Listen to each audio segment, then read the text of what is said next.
Janjian cenah sobatna anu dihareupeun sakola. Di harita Astuti henteu balik deui. Harita oge cenah gurber kaitu ka dieu anu neangan. Babaturan Astuti alias Widya Astuti horeng henteu aya saurang oge anu apal. Lapor ka polisi, pengumuman dina televisi, nempel brosur dina tembok-tembok, tapi Astuti siga anu ngaleungit. Bapak, ibu, jeung barudak puguh reuwas. Asep saurna kenal ka Astuti, malah komunikasi. Kumaha dongengna teh?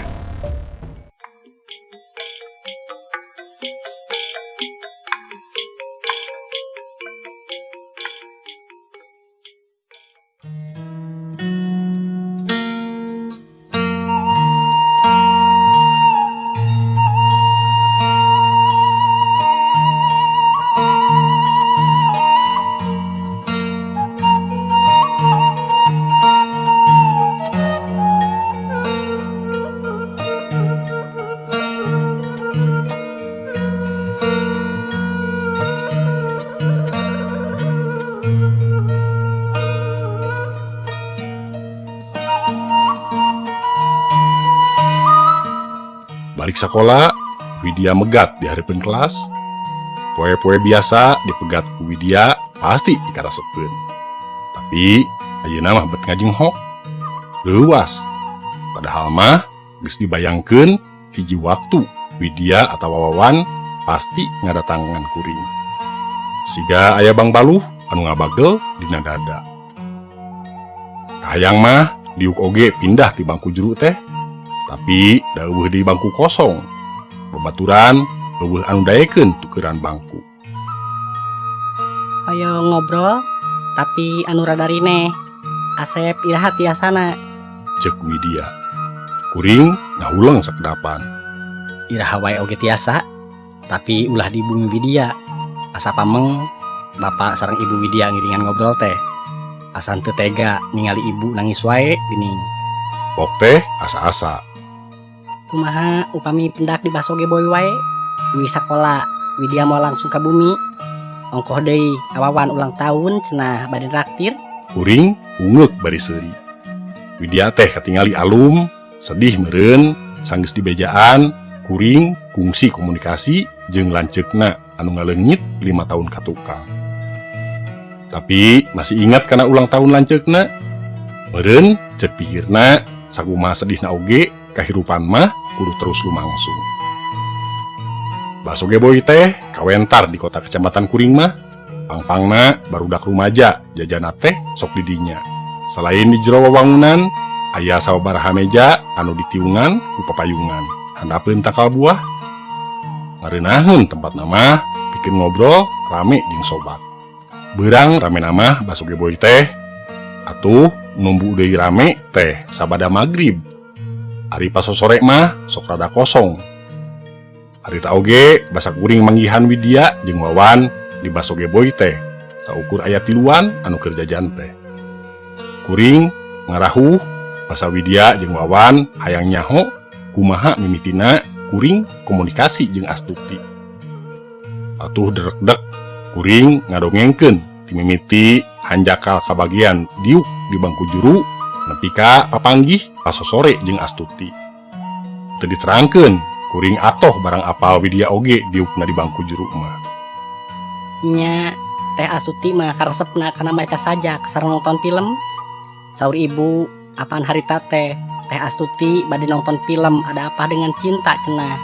Tapi teras henteu eueuh deui. Cek Widya. Ari Asep terang, atanapi ngarasa aya anu aneh. Nah, bat kabagian bangku di juru. Ah, henteu. Widya mah asa aneh. Ti mimiti oge bet resep dina bangku juru teh. Terang naon sababna? Kuring gideug. Sabab bangku juru teh bangkuna teh Astuti. Reuwas teu reuwas ngadangunna. Reuwas bet kadinya leokna carita Widya.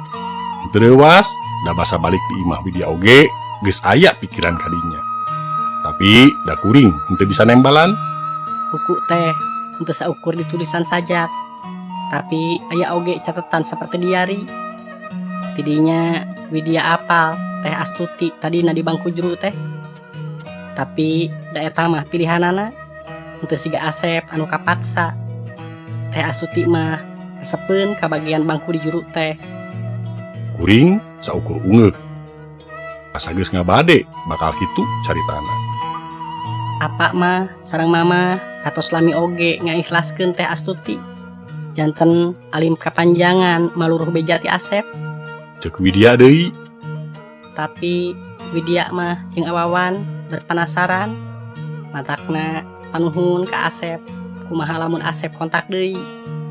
Samemeh ngajawab teh, kuring ngalieu heula ka Wawan. Cara nama seperti anu mimiti we. Bisi Asep aya pamenta, lamun Wawan bisa mah pasti diturunan. Saknyana kungsi diteruskeun nyimpen sajak dina kolong bangku teh. Tapi henteu aya direspon naon. Tapi aya anu acan didongengkeun ka Widya jeung Wawan. Basa di bumi teh henteu didongengkeun salengkapna. Asa henteu tega ningali ibu nangis wae. Widya curinghak ngadanguna. Basa pendak pas sore teh, basa obrolan beras kana film Ada Apa Dengan Cinta. Teh Astuti teh bet nangis siga anu kanyerian. Terusna nyebutkeun eungap jeung hareudang cenah. Sabaraha kali kituna teh. Naon maksudna? Cek Wawan, kuring gideug. Kudu di aku, kuring kungsi mikir anu lain-lain na anu Widya nya kontak henteu kahaja jeung lanceukna anu leungit teh meureun jalan kuring deket jeung Widya. Malah kahayang mah terus wabogohan. Tapi kadienakeun pikiran kitu teh disieukkeun sing jauh. Henteu rek kitu kumaha atuh? Unggal poe asa gegebegan. Anu karasa teh Astuti lain leungit, tapi geus teu aya di kieuna. Artina kuring teh kungsi kontak jeung jurigna. Nah, aya kitu ari jurig. Di sakola teh sok hayang gancang balik, sok keung teu pupuguh. Komo barang sadar sok aya budak awewe, budak kelas 11D anu sok kanyahoan neuteup ka kuring.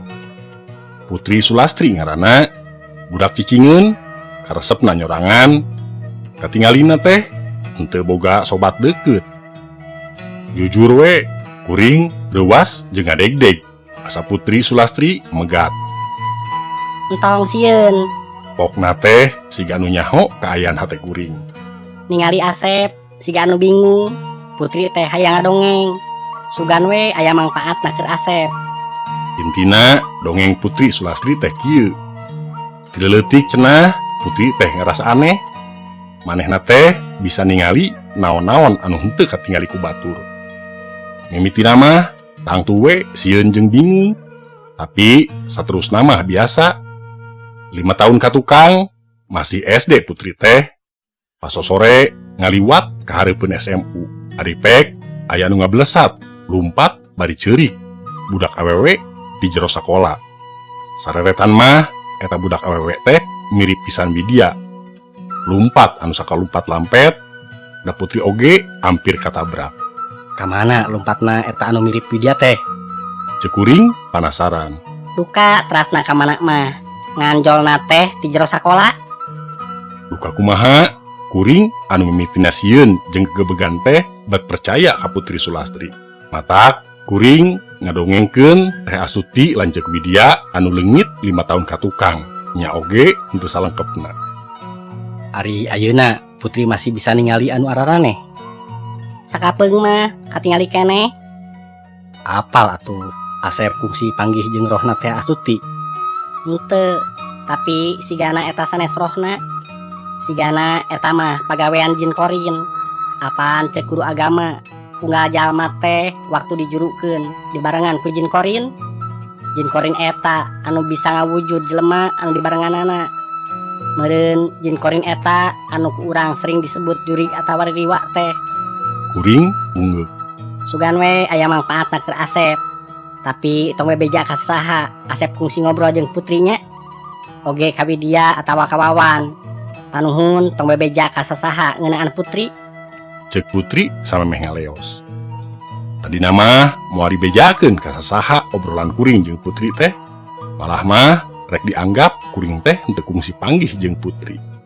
Tapi Basa balik sekolah, Widya jeung Wawan megat deui, hayang ngobrol deui cenah. Basa panggih teh di baso geboy. Widya mikeun kertas salambar, aya sajak dina kertas anu geus koneng teh. Tulisanana hampir henteu kabaca, da ditulisna ku potlot. Sajakna teh kieu. Hirup anu eungap jeung bayeungnya diurup ku sagala kahayang. Liraga di panjara tembok saukur bisa mabuk. Tang tuwe kuring ngahuleng. Sabil di jero dada teh niat mah moal ngabejakeun ka sasaha ngeunaan obrolan kuring jeung putri teh. Tapi beterus ras ka itu ka dieu nya geus teu aya pikiran miharep deukeut jeung Widya malah bisa bobogohan. Ngaliwatan kajadian-kajadian anu aheng ieu teh. Tapi lamun diputus kanyaho teh cukup ke kuring sorangan, rarasaan teh aya nu keur katidersa. Matak bari niat hayang ngabantuan sugan nya kasebutna ngabantuan. Kuring nyarita kieu ka Widya jeung Wawan. Kasimpulan Asep, aya naon-naon anu aya hubunganana jeung Teh Astuti di jero sakola, di jero tembok. Kumaha lamun urang ka Pak Edi, kepala sekolah urang, apaan anjeunna mah aya 10 tahunna terus ngajar di dieu. Nah, bet nyimpulkeun kitu, Sep. Wawan kerung. Pokona aya nu ngadongeng ka Asep, anu aheng oge. Jadi henteu kudu ditalungtik saha-sahana. Yen aya kajadian henteu biasa di sakola 5 tahun ka tukang. Geus sapuk mah tiluan terus ka bumina Pak Edi.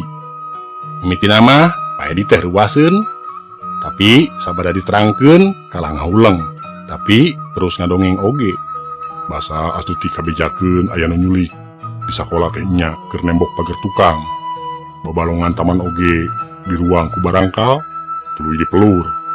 Saur Pak Edi ngan eta anu keur dibangun harita mah ngan saeutik. Matak pagawena oge ngan duaan.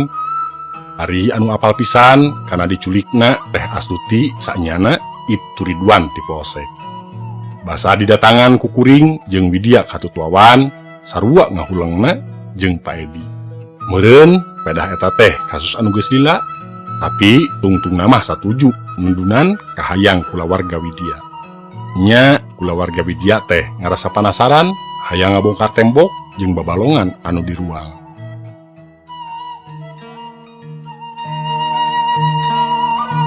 Penting-penting ngabongkar teh saukur disaksian ku kulawarga Widya, Pak Edi jeung Pak Soleh wawakil ti sakola.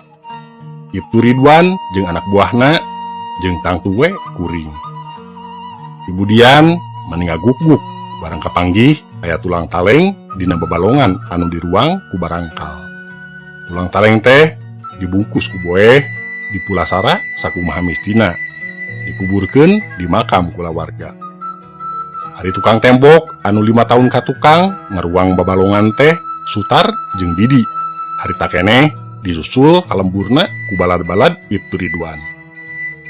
Kulawarga Widya mercayakeun panalungtikan saterusna ka pihak polsek. Kuring sorangan ngarasa aya anu ngemplong dina hate. Lain pedah sabada nguburkeun tulang taleng, Widya nyamperkeun sasalaman meni pageuh nyepengan dengan kuring. Bari neuteuk meni antep. Nuhun Sep. Cenah halon.